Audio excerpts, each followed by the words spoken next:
Friend, this is our video number 4, chapter number 16, Democracy and Human Rights. Explanation.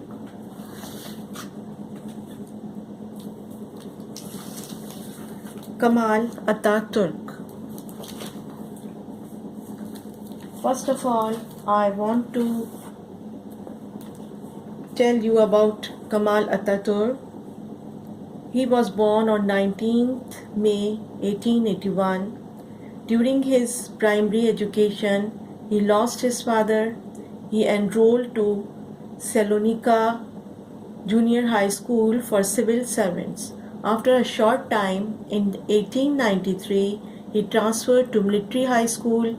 It is at this school his maths teacher, Mustafa Bey, added Kemal to his name.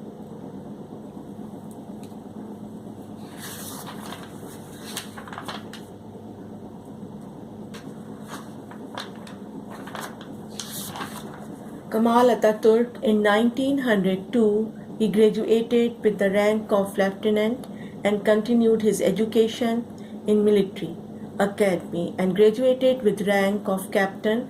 His first appointment was in 5th Army, Damascus in between 1905 to 1907. He was the chief of the staff of the Army Corps which entered Istanbul on 19th April 1909. In July 1908, he played a role in the Young Turk Revolution which seized power from Sultan Abdul Hamid II and restored the constitutional monarchy. And now I am reading from here. Kemal Atatürk. Atatürk was a soldier, nationalist, and statesman who created the modern Turkey from the remains of the old Ottoman Empire.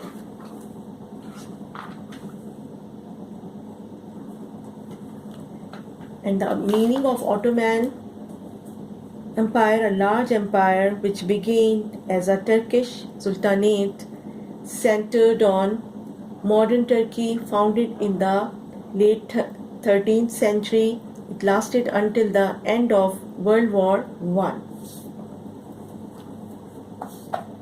He was born in Greece, the son of a minor official, and went to military academies 1899 to 1905. He graduated as a captain, as I had told you, but as he had sympathized with the Young Turks, a group which wanted to reform the old crumbling Turkish Empire. And the meaning of crumbling is to fall apart or disintegrate.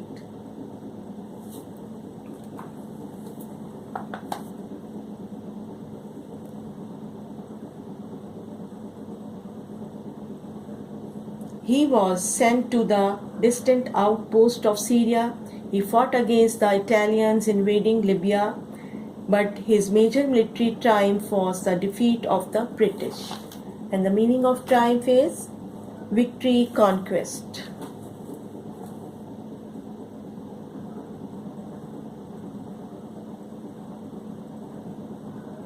He was sent to the distant outpost of Syria. He fought against the Italians invading Libya, but his major military triumph was the defeat of the British. French and Australian forces at Gallipoli in World War I in 1915. The Western Allies thought they could land on the beaches of Gallipoli and strike at the heart of Germany's ally Turkey. In 1919, Greece invaded the defeated Turkey. As the Turkish government signed away parts of their country, Atatürk set up a rival provisional government in the village of Ankara in the north. He then recognized the army and attacked and defeated the invading Greeks. The old Sultanate was crumbling, and in 1922 Atatürk abolished it, setting up a republic. He was elected president in 1923 and now began the enormous task of turning a backward country, in many ways still in the Middle Ages, into a modern Western state.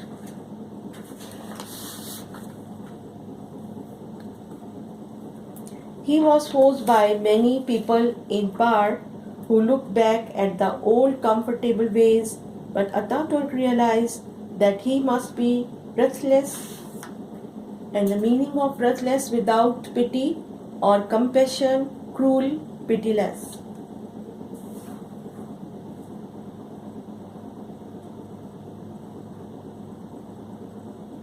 He abolished the religious power of the Sultanate, declaring Turkey a secular state. Secular means not especially religious. Making religious schools and courts illegal, he banned the wearing of the fez. Fez is a type of cap. The red brimless hat that was characteristic of the country, and encouraged the wearing of Western style dress for both men and women. Compulsory head covering for women was abolished, and the Western calendar introduced to replace the complicated one already in use. He saw that education was the keystone of his reforms and made schooling compulsory, at the same time replacing the Arabic script that was in use with the Latin alphabet.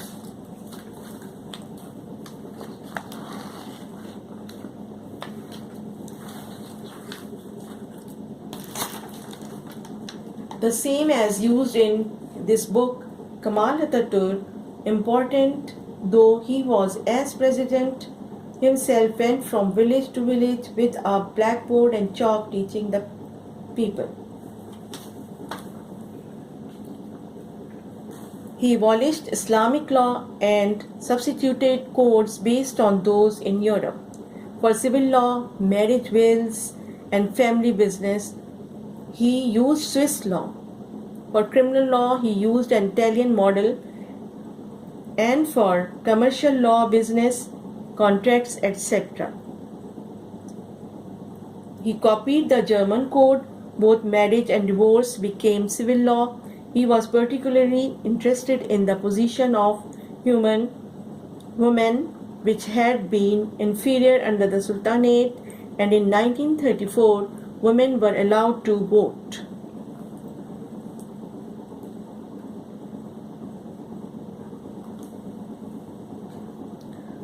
Although Atatürk ruled autocratically, that is, by himself, a form of the meaning of autocratically, a form of government in which unlimited power is held by a single individual. His government was an alliance of a number of parties. He can perhaps be compared to M.A. Jinnah as a person who, by sheer strength of will and unbelievable effort, created a new modern state. And the meaning of sheer is very thin or transparent. Thank you so much.